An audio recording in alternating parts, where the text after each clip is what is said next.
ओम शांति। अमृत वेले शक्तिशाली याद। बाप दादा सदा कहते हैं कि अमृत वेले सदा 3 बिंदियों का तिलक लगाओ। आप भी बिंदी, बाप भी बिंदी, और जो हो गया, जो हो रहा है, नथिंग न्यू, तो फुल स्टॉप भी बिंदी। ये 3 बिंदी का तिलक अर्थात स्मृति का तिलक। मस्तक स्मृति का स्थान है, इसलिए तिलक मस्तक पर ही लगाते हैं।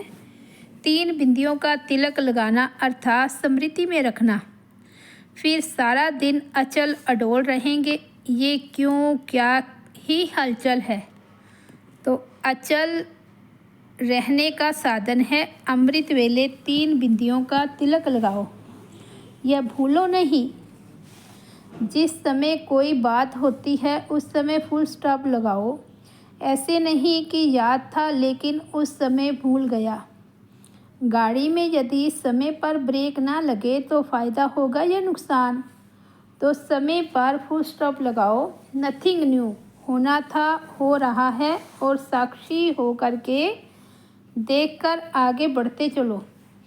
तो त्रिकालदर्शी अर्थात आदि, मध्य, अंत, तीनों को जान। जैसा समय वैसा अपने को सदा सेफ रख सको। ऐसे नहीं कहो कि यह समस्या बहुत बड़ी थी ना, छोटी होती तो मैं पास हो जाती, लेकिन समस्या बहुत बड़ी थी। कितनी भी बड़ी समस्या हो, लेकिन आप तो मास्टर सर्वशक्तिवान हो ना, तो बड़े हुए ना। बड़े के आगे समस्या नहीं है लेकिन खेल है। इसको कहा जाता है त्रिकालदर्शी। त्रिकालदर्शी आत्मा सदा ही निश्चिंत रहती है, क्योंकि उसे निश्चय है कि हमारी विजय हुई पड़ी है। रोज अमृत वेले इस त्रिस्मृति स्वरूप के अविनाशी तिलक को चेक करो, तो माया सारे दिन में मिटाने की हिम्मत नहीं रख सकेगी। 3 स्मृति स्वरूप अर्थात सर्व समर्थ स्वरूप, ये समर्थ का तिलक है। समर्थ के आगे माया के व्यर्थ रूप समाप्त हो जाते हैं। माया के 5 रूप दासियों के रूप में हो जाएंगे। परिवर्तन का रूप दिखाई देगा। मास्टर सर्वशक्तिवान का तिलक। अमृत वेले स्वयं को मास्टर सर्वशक्तिवान का तिलक दो। सारा दिन तिलकधारी रहने से कभी भी माया सामना नहीं करेगी। तिलक आपके विजय की निशानी है। स्मृति का तिलक, जैसे भक्ति मार्ग में स्नान के बाद तिलक लगाते हैं, ऐसे आप बच्चे अमृत वेले ज्ञान स्नान करने के पश्चात स्मृति का तिलक लगाओ। लेकिन अमृत वेले यह स्मृति का तिलक देना भूल जाते हो। अगर कोई तिलक देते भी हैं तो फिर मिटा भी लेते हैं। जैसे कईयों की आदत होती है, बार बार मस्तक को हाथ लगाकर तिलक मिटा देते हैं। अभी अभी तिलक देंगे, अभी अभी मिटा देंगे। ऐसे ही यह भी बात है। कोई को तो तिलक देना भूल जाता है, कोई देते हैं फिर मिटा देते हैं, तो लगाना और मिटाना दोनों ही काम चलते हैं। लेकिन यदि अमृत वेले का यह स्मृति का तिलक दिया, तिलक सदैव कायम रखो, तो सुहाग, श्रृंगार और योगीपन की निशानी सदैव आपके मस्तक में दिखाई देगी। सफलता का तिलक। भाग्य विधाता बाप आज्ञाकारी बच्चों को रोज अमृत वेले सफलता का तिलक लगाते हैं। बाप रोज सभी सेवा केंद्रों पर आज्ञाकारी बच्चों को सफलता का तिलक लगाने के लिए चक्कर लगाते हैं। अगर बच्चे सोए हुए हैं तो उनकी गफलत है। जैसे दिवाली में जगह जगह ज्योति जगाकर रखते हैं, सफाई भी करते हैं, आवाहन भी करते हैं। वहाँ लक्ष्मी का आवाहन करते और यहाँ लक्ष्मी के रचयिता का आह्वान है। तो ज्योति जगाकर स्वच्छता से बैठो तो बाप आएंगे। बाप से सर्व वरदान ले लो। बाप से वरदान लेने योग्य बनो। अमृत वेले बाप दादा विशेष उमंग उत्साह में रहने वाले हिम्मत वाले बच्चों को विशेष याद करते हैं और विशेष शक्ति देते हैं। उसी समय अपने को पात्र समझ व शक्ति लेंगे तो बहुत ही अच्छे अनुभव होंगे। अमृत वेले बाबा रोज़ बच्चों को वरदान देते हैं। अगर रोज़ बाबा से वरदान लेते रहे तो कमजोरियां आएंगी ही नहीं। तो आत्मा को सारे वरदान लेने योग्य बनना चाहिए। बाबा से प्यार है तो आत्मा बाप से सर्व वरदान लेने के योग्य बन जाती है। अमृत वेले से ही वरदानों को स्मृति में लाओ। बाप द्वारा जो भी वरदान मिले हैं उन वरदानों को रोज़ अमृत वेले और कर्म योगी स्थिति में बार बार दिल से याद करना तो वरदान कायम रहेंगे। दिल शिकस्त कभी नहीं होना। वरदान प्राप्त है सिर्फ जैसे स्थूल नयनों में बिंदी निरंतर चमक रही है, ऐसे सदा नयनों में बाप बिंदी को समाकर रख सकते हो ना। मुश्किल है, मुश्किल नहीं है, सहज है, सच्चा। तो जैसे स्थूल बिंदी निरंतर है, ऐसे नयनों में निरंतर बाप बिंदी भी समाया हुआ हो तो और किसी तरफ भी नयन आकर्षित नहीं होंगे, मेहनत से छूट जाएंगे और तरफ नज़र जाएगी ही नहीं, बिल्कुल सेफ हो जाएंगे। कुछ भी हो जाए लेकिन नयनों में सदा बिंदी बाप समाया हुआ हो। सदा नयनों में समाया हुआ होगा तो दिल में भी वही समाया हुआ होगा। बाबा से सर्व संबंधों का अनुभव करो। भोले भंडारी बाबा। अमृत वेले बाप दादा विशेष बच्चों के प्रति दाता के स्वरूप और मिलन मनाने के लिए सर्व संबंधों के स्नेह संपन्न स्वरूप सर्व खजानों से झोली भरने वाले भोले भंडारी के रूप में होते हैं। उस समय जो भी करना चाहो, बाप को मनाना चाहो, रिझाना चाहो, संबंध निभाना चाहो, सहज विधि का अनुभव चाहो, सर्व विधियाँ और सिद्धियाँ सहज प्राप्त कर सकते हो। प्राप्ति के भंडार देने वाला दाता सहज ही प्राप्त हो सकता है। सर्व गुणों की खाने, सर्व शक्तियों की खाने बच्चों के लिए खुली हैं। हर संबंध का सुख लो और नष्टो मोहा बनो। बाप को सर्व संबंधों से अपना बना लिया है। सिर्फ बाप के संबंध से नहीं, लेकिन सर्व संबंध बाप के साथ हो गए। बाप को अपना बनाना अर्थात बाप का खुद बनना। तो सर्व संबंध से एक बाप दूसरा न कोई। जिसके सर्व संबंध बाप के साथ हो गए उसका विशेष गुण क्या दिखाई देगा? वह सदा निर्मोही होगा। जब किसी तरफ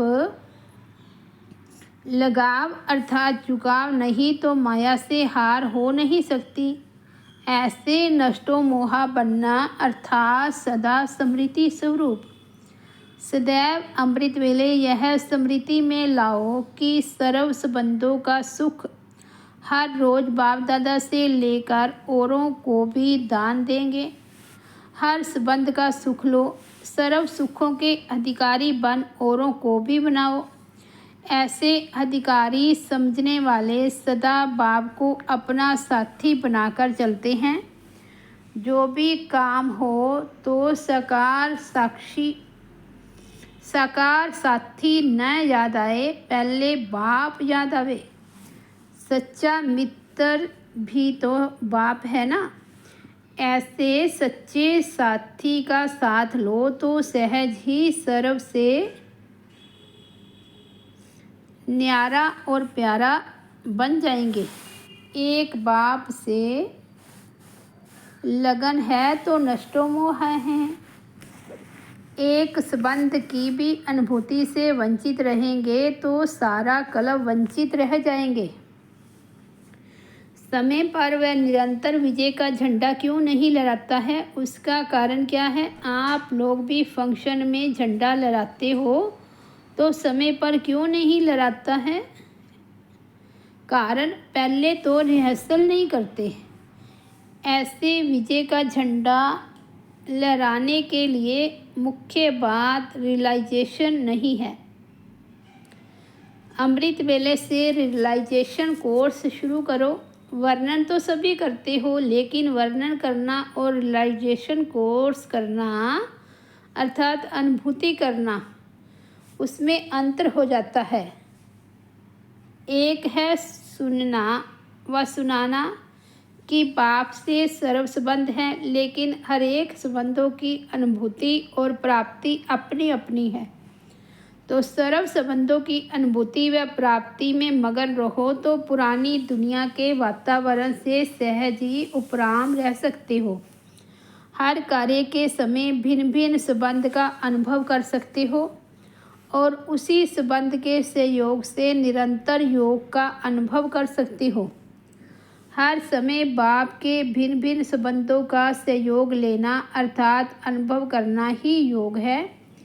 ऐसे सहज योगी व निरंतर योगी क्यों नहीं बनते हो? बाप कैसे भी समय पर संबंध निभाने के लिए बंधे हुए हैं। जब बाप साथ दे रहे हैं तो लेने वाले क्यों नहीं लेते? सहयोग लेना ही योग कैसे होता है, ये अनुभव करो। माता का संबंध क्या है, बाप का संबंध क्या है, सखा और बंधु का संबंध क्या है, सदा साजन के संग का अनुभव क्या है, यह अलग अलग संबंध का रहस्य अनुभव में आया है। अगर एक भी संबंध की अनुभूति से वंचित रह गए तो सारा कल्प ही वंचित रह जाएंगे, क्योंकि कल्प में अब ही सर्व अनुभवों की खान प्राप्त होती है। अब नहीं तो कब नहीं। तो अपने आप को चेक करो, किस संबंध की अनुभूति अब तक नहीं कर पाए हैं। दिव्य बुद्धि को यूज़ करो। दिव्य बुद्धि को यूज़ करने के अभ्यासी बनो। बाप दादा द्वारा सभी बच्चों को बुद्धि रूपी गिफ्ट की बाप दादा द्वारा सभी बच्चों को बुद्धि रूपी लिफ्ट की गिफ्ट मिली हुई है। गिफ्ट तो सबको मिली हुई है, लेकिन उसको कार्य में लाना हर एक के ऊपर है। यह बहुत पावरफुल और बहुत सहज लिफ्ट की गिफ्ट है। सेकंड में जहाँ चाहो वहाँ पहुँच सकते हो। यह वंडरफुल लिफ्ट तीनों लोकों तक ले जाने वाली है। लिफ्ट द्वारा जितना समय जिस लोक का अनुभव करना चाहो उतना समय वहाँ स्थित रह सकते हो। इस लिफ्ट को विशेष यूज़ करने की विधि है। अमृत वेले केयरफुल बन। स्मृति के स्विच को यथार्थ रीति से सेट करो तो सारा दिन ऑटोमेटिकली चलती रहेगी। सेट करना तो आता है ना, अच्छी तरह से अभ्यासी हो ना। दिव्य बुद्धि रूपी लिफ्ट सारे दिन में कहाँ अटकती तो नहीं है। यह लिफ्ट सिर्फ संगम युग पर ही प्राप्त होती है। रूहानी ड्रिल का अभ्यास करो। अमृत वेले यह अभ्यास करना है कि हम जैसे अवतरित हुए हैं, कभी ऐसे समझो कि मैं अशरीरी और परम धाम का निवासी हूँ, अथवा अव्यक्त रूप में अवतरित हुई हूँ, और फिर स्वयं को कभी निराकार समझो। ये 3 स्टेजेस पर जाने की प्रैक्टिस हो जाए, जैसे कि एक कमरे से दूसरे कमरे में जाना होता है। तो अमृत वेले यह विशेष अशरीरी भाव का वरदान लेना चाहिए। अभी विशेष ये अनुभव हो, ऐसा अभ्यास करो जो जहाँ बुद्धि को लगाना चाहो वहाँ स्थित हो जाए। संकल्प किया और स्थित हुआ। यह रूहानी ड्रिल सदैव बुद्धि द्वारा करते रहो। अभी अभी परम धाम निवासी, अभी अभी सूक्ष्म अव्यक्त फरिश्ता बन जाए और अभी अभी साकार कर्म इंद्रियों का आधार लेकर कर्म योगी बन जाए। इसको कहा जाता है संकल्प शक्ति को कंट्रोल करना। संकल्प को रचना कहेंगे और आप उसके रचयिता हो। जितना समय जो संकल्प चाहिए उतना ही समय वह चले। जहाँ बुद्धि लगाना चाहे वहाँ ही लगे। इसको कहा जाता है अधिकारी। ये प्रैक्टिस अभी कम है, इसलिए यह अभ्यास करो। अपने आप ही अपना प्रोग्राम बनाओ और अपने को चेक करो कि जितना समय निश्चित किया क्या उतना ही समय वेस्टेज रही। दिव्य बुद्धि को चेक कर ठीक रखो। दिव्य बुद्धि का विमान तो शक्तिशाली है ना, सिर्फ यूज़ करना आना चाहिए। बाप दादा की रिफाइन श्रेष्ठ मत का साधन चाहिए। जैसे आजकल रिफाइन से भी डबल रिफाइन चलता है ना, तो बाप दादा का यह दिव्य बुद्धि डबल रिफाइन साधन है। जरा भी मनमत परमत का किचड़ा है तो क्या होगा, ऊंचे जाएंगे या नीचे। तो यह चेक करो कि दिव्य बुद्धि रूपी विमान में सदा डबल रिफाइन साधन है। बीच में कोई किचड़ा तो नहीं आ जाता, नहीं तो यह विमान सदा सुखदाई है। जैसे सतयुग में कभी भी कोई एक्सीडेंट हो नहीं सकते, क्योंकि आपके श्रेष्ठ कर्मों की प्रलब्ध है। ऐसे कोई कर्म होते नहीं जो कर्म के भोग के हिसाब से यह दुख भोगना पड़े।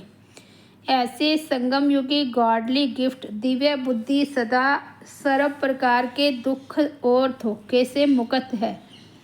दिव्य बुद्धि वाले कभी धोखे में आ नहीं सकते, दुख की अनुभूति कर नहीं सकते, सदा सेफ हैं, आपदाओं से मुक्त हैं। इसलिए इस गॉडली गिफ्ट के महत्व को जान, इस गिफ्ट को सदा साथ रखो। समझा इस गिफ्ट का महत्व?